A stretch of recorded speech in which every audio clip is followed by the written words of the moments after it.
business to Mexico. I'm just notifying John Deere right now.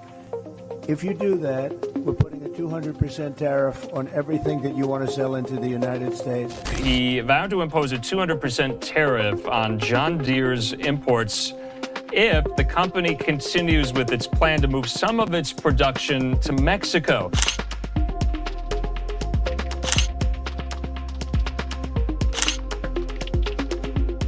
John Deere is collapsing. Once hailed as the beating heart of rural America, the company has now become a symbol of decline. Its factories are shutting down, its workers left behind, and the small towns that depended on them sinking into despair. Since 2015, more than 400 to 500 jobs have disappeared. Just this year, hundreds of workers in Iowa alone have been forced into unemployment. In East Moline, Illinois, and Waterloo, Iowa, the story repeats, assembly lines silenced, families uprooted, and communities watching their economic lifeblood drain away. For many, the quiet of shuttered plants feels heavier than the roar of machines ever did. Images of jobless workers flooding the streets and protests spreading across the nation leave one question echoing in the air. How did the proud green and yellow emblem of American farming become a reminder of betrayal and broken trust? Before we dive deeper, tap that like button. It tells YouTube this content matters. The damage doesn't end at the farm gate. What starts in the fields quickly spreads to the towns that depend on them, hollowing out a way of life that once defined the American heartland. Over the past 4 decades, more than half of small farms have vanished. Their absence leaves behind shuttered barns, boarded-up shops, and main streets stripped of vitality. When John Deere closes a factory, it isn't only fewer tractors on the line, it's a town losing its pulse. Jobs vanish, diners shut down, schools cut programs, and families are forced to leave. The Peterson Institute warns that tariffs alone could add as much as $1,600 per year to an average household's living costs. For many rural families, that margin marks the difference between staying afloat and slipping under. And then nature strikes with equal cruelty. The Midwest reels under drought. California burns in relentless wildfires. The South floods in waves that erase both homes and harvests. For rural America, this feels less like a season of hardship and more like a cycle of despair. If the land can no longer sustain them, and the factories no longer employ them, what future remains for these communities? If you've made it this far, consider subscribing. It's how we keep uncovering what others won't say. But the unraveling of rural America is not only about weather and farms. It is about the collapse of the very institutions that once anchored these communities. And nowhere is that more visible than at John Deere. For generations, the green and yellow logo stood as a badge of pride across the heartland, a symbol of American ingenuity and rural resilience. Today, it has darkened into a reminder of lost jobs, hollowed-out factories, and broken promises. Since 2015, more than 400 or 500 positions have disappeared, with nearly 200 workers in Iowa losing their livelihoods just in the past year. Plans to shift production to Ramos, Mexico have deepened the anger, convincing many that their futures were sold off for cheaper labor abroad. At Harvester Works in Illinois and in Waterloo, Iowa, the numbers are not abstract. They are hundreds of families suddenly stripped of paychecks, neighborhoods robbed of stability, and towns watching their foundations fracture. The frustration has spilled into the streets, where worker protests transformed John Deere from a symbol of American countryside strength into what many now call a betrayer of rural America. Behind the protests, the balance sheets tell an equally grim story. John Deere, once a profit engine of American manufacturing, is now bleeding under the weight of tariffs and shrinking demand. In the first quarter of 2025, revenues plunged 35% to just $6.8 billion, while profits collapsed to $869 million. Net income fell by more than a quarter overall, sales dropped 9%, and tariff-related costs are projected to hit $600 million this year, $200 million in the third quarter alone. For a company built on global reach, these numbers signal suffocation rather than resilience. Markets noticed. Deere stock slid more than 1.5% after Trump threatened a 200% tariff if production shifted to Mexico. For investors, the warning was unmistakable. What once looked like an industrial titan now resembles a company trapped between political crossfire and financial freefall. The bleeding balance sheets soon spilled into politics, turning a corporate crisis into a national battleground. What began as a fight over tariffs and trade policy escalated into a clash where farmers, factory workers, and billionaires confronted one another and the government head-on. Trump's threat of a 200% tariff on Deere if it shifted production to Mexico became the spark. To his supporters, it sounded like tough protectionism. To others, it was economic sabotage. Entrepreneur Mark Cuban blasted the idea as insane warning it would make American goods even more expensive than imports from China.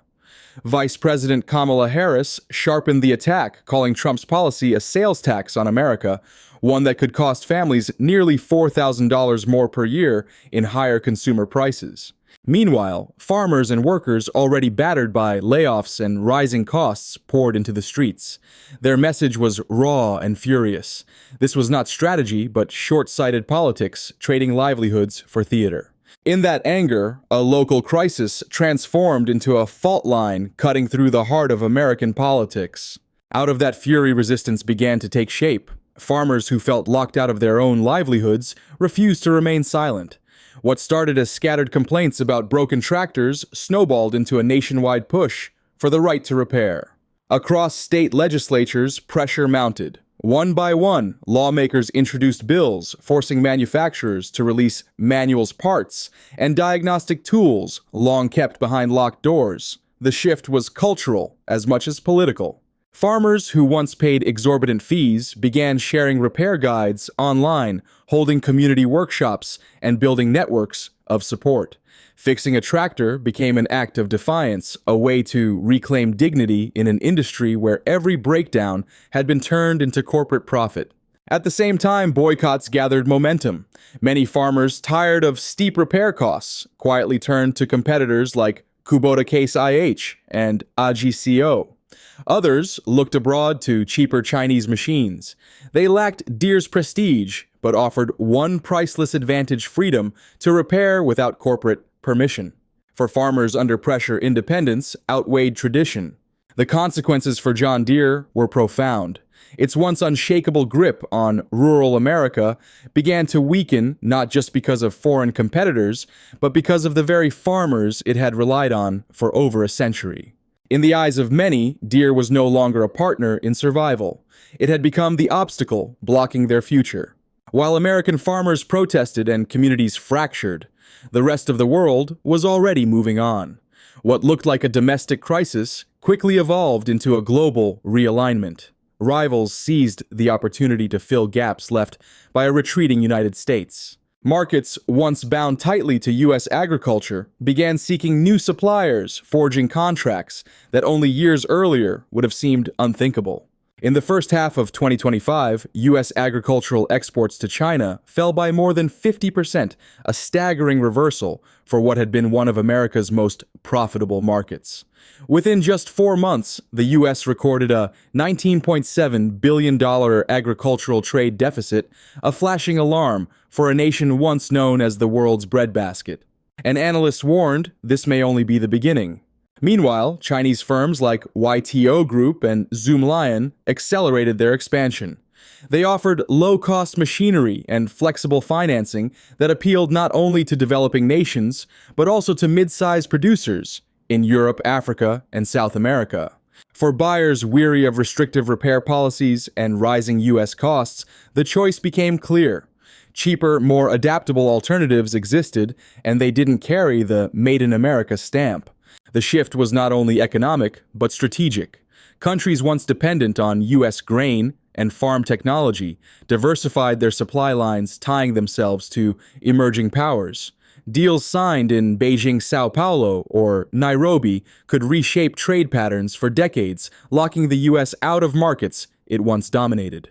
Analysts warned that if retaliation escalates, the fallout could be severe, up to a 6% contraction in U.S. GDP and a 3.1% collapse in agricultural output by 2026.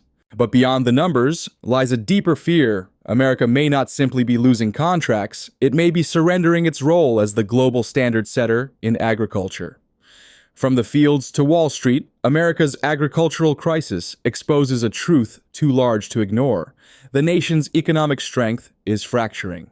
What was once a soft power advantage, the ability to feed the world, has become a critical vulnerability. The breadbasket of the globe is no longer secure, and the ripple effects are spreading through every corner of the economy. Canada, the European Union, and China are stepping in to claim the ground the U.S. is leaving behind. Their exports are rising, their influence expanding, and their credibility strengthening, while American farmers wrestle with locked machines, lost markets, and vanishing trust. This is not just about one bad season or a single round of tariffs. It is a warning flare. The very foundation of U.S. economic power may be shaking. And so the haunting question remains, is this merely an agricultural shock, or the first undeniable sign of America's broader decline? That's where we'll leave it for now. But as you reflect on these shifts, consider this. If America can no longer protect its farmers, its breadbasket, what does that say about its ability to protect its future? Thanks for watching. If this resonated with you, don't forget to like and subscribe. Every click helps fuel the truth.